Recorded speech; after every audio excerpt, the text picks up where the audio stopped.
Hey guys, how's it going? Muthurajah here with a new beard. Back with a new video lesson for you all.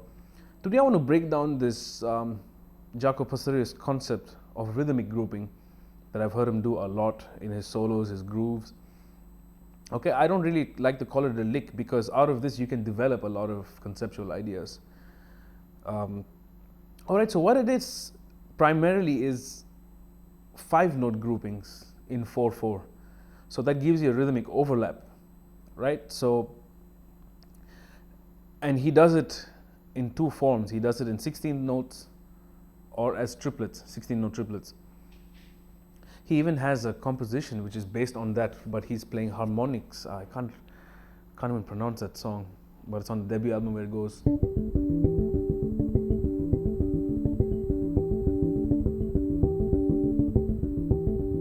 Right?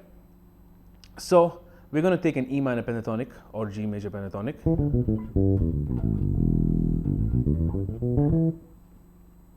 Now, the 5-note grouping, you can do it any way you want to do it, but some of the common ones he did is what I'm going to show you guys. So one of the common ones is starting on the E. So you play 5 notes down from the E, 1, 2, 3, 4, 5, and then you go down to the D, or up to the D rather, and then 5 notes from the D. So you loop that.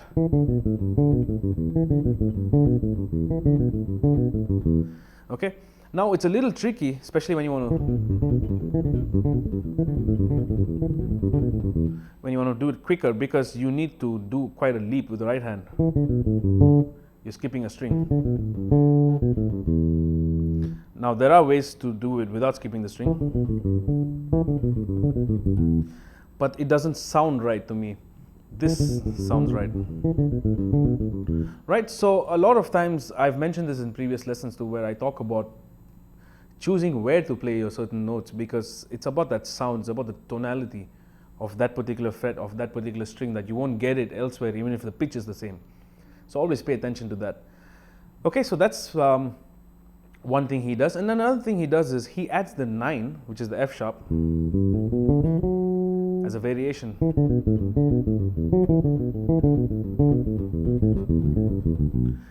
You can do that too.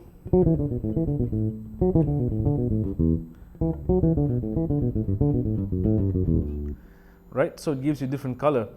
Now that is descending the pentatonic scale. Now ascending is actually the harder one, because you, especially if you have the alternate pick, it's going to be really tricky. So let's try it from the G.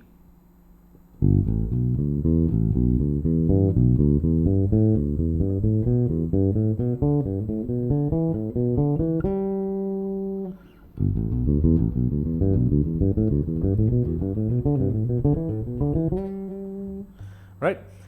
Now the ascending 5-note grouping, you can hear it on Kuru, Speak Like a Child. That's all. That's 5 for the most part. 1, 2, 3, 4, 5. 1, 2, 3, 4, 5. 1, 2, 3, 4, 5. 4, 5. 1, 2, 3, 4, 5. 1, 2, 3, 4, 5, 6. Except the last one.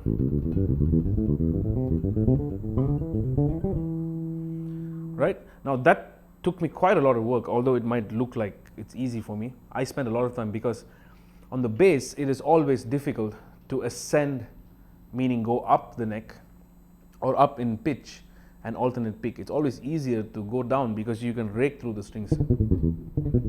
But if I want to do the opposite, I need the pick.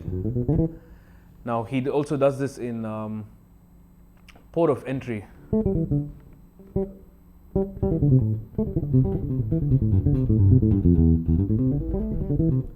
So that was hard. The ending of that phrase is really difficult. Right? So yeah, 5-note groupings. Now you can try all sorts of variations with different kinds of scales if you want. You can try 6.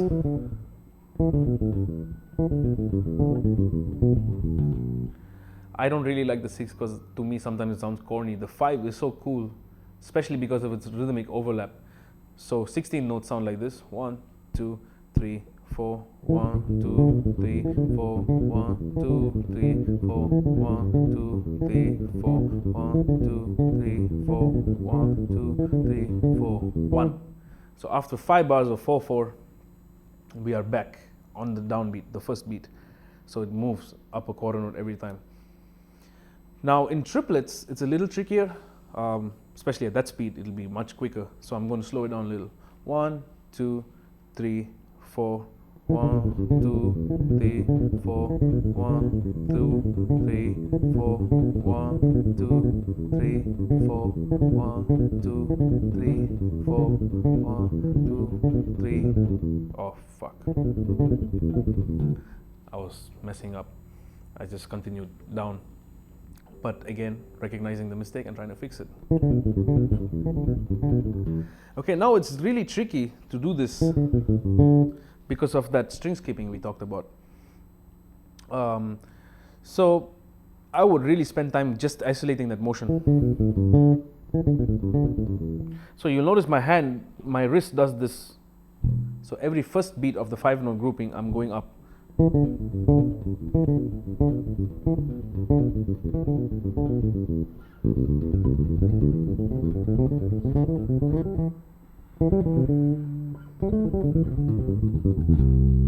Right, so explore it, explore the possibilities you can get out of this. Don't just confine yourself to the pentatonic scales, and play this everywhere on the neck. It's very important to do that. All right, so I'll probably do another lesson on just the Jaco pentatonics, because of that, I don't think I've ever heard anybody play pentatonics the way he used to. I mean, he could play the pentatonic scale and not make it sound too pentatonic-ish, which I really admired. All right, so until then, I'll see you guys in the shed. All right, peace.